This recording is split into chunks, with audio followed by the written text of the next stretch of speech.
Fortnite Chapter 7 is almost here, and Epic has been giving us teasers for it left and right. But one thing in particular has been standing out to the entire storyline community, and that is all these extremely unsubtle hints that a fan-favorite faction will soon be making their return to the storyline, the Seven. And I know, you've heard other storyline creators make genuinely insane leaps in logic to try to explain how the Seven and Geno are actually coming back just for them not to for the past 3 years. But the difference is this time, they've actually set up their return. So just to quickly recap what I said in this theory video of mine a few months ago, we know that Fortnite OG is actually a completely canon game mode that is happening alongside the current Fortnite season, which is why the OG live events have small changes made to them, revolving around this mysterious red cube that is now seemingly corrupting realities. But giant ominous red cubes aside, let's rewind back to OG Season 4, where we got a new skin for the Visitor, which is how we originally found out that OG was actually a canon part of the storyline. As if you didn't know, each OG season has these greatest hits quests that actually have character dialogue in them. And here is where the Visitor told us that he had memories of the Chapter 1 island, which revealed that this new skin wasn't just some snapshot of the Visitor, this was the real deal. And the following OG season, we got further confirmation that these OG characters aren't always just snapshots, as Drift also had dialogue where he remembered his time on the island, but also points out that something isn't quite right about this version of it. Something else worth noting is the past 3 lore characters, as I'll call them, in the OG passes have something called the Unknown mentioned in their descriptions, which I do think will be something important later down the line, possibly the real name of this OG reality, but only time will tell. As for what's happening in the nearer future, the Seven are clearly about to make their grand return. However, I don't think this will be the Seven that we remember. Sure, at first glance, maybe they'll look like the Seven and act like them, but it's not actually them. No, I believe the Seven will actually be the true villains of our next Fortnite chapter. Now, the main reason I believe this is because the last time we heard anything about the Seven was in Chapter 4 Season 1, when Amy told us the Seven were being corrupted by the last reality after several members were chromed. The test rift locked onto the scientist, and something horrible is happening to him.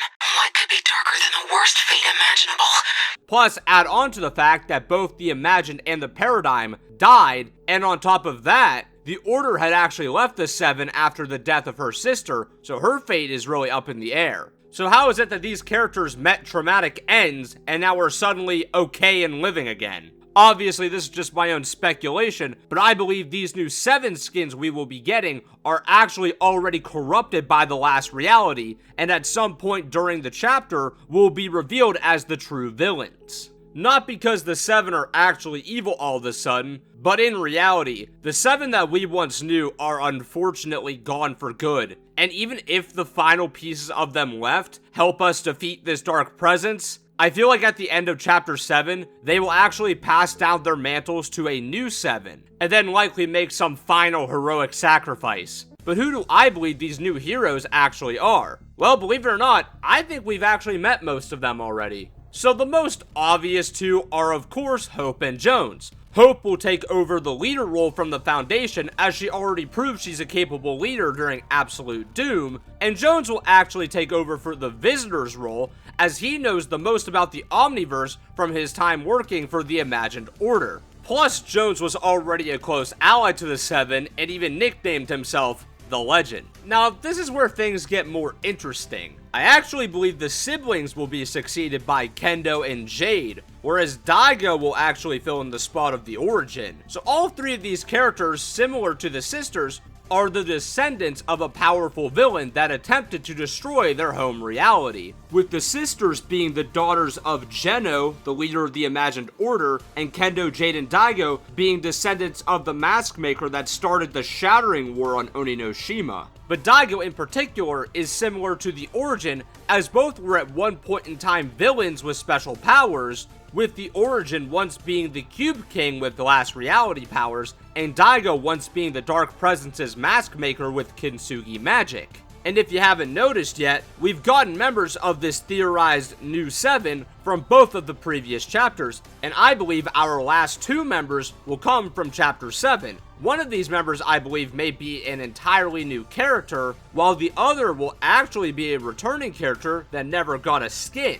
Amy, the scientist's personal assistant, would take up his role on the team. However, the one part of this theory I do have to admit I'm a bit shaky on is that last new member. Because while I think there is a higher chance of it being another new character, there is a fairly good chance it will be another returning character that doesn't currently belong to another faction. So it wouldn't be a character like Midas or Drift, as they already have their own groups, but it could be a character like Valeria, who no longer is a part of the society. The Night Rose would also be a frontrunner, because she is already working with a lot of these characters I previously mentioned. But regardless of who this final member ends up being, I do believe a big part of the Chapter 7 story will be the 7 passing down their mantles to a new group of heroes. But of course, all of this is just fun speculation, and in a year from now, I may just look like I was overanalyzing Fortnite's storyline. Again. But it will be fun to check back in a year from now and see if I was right about anything in the Chapter 7 storyline at all. Because to be clear, this theory isn't just for Season 1. This is what I think the plotline will be for the entire chapter. But with all of that being said, let me know your thoughts on this theory down in the comments. Also, if you like this video, smash the like button and subscribe to the channel for future content. And if you want to support me one step further, please consider using code ThunderDM in the item shop. But that's all for now. See ya.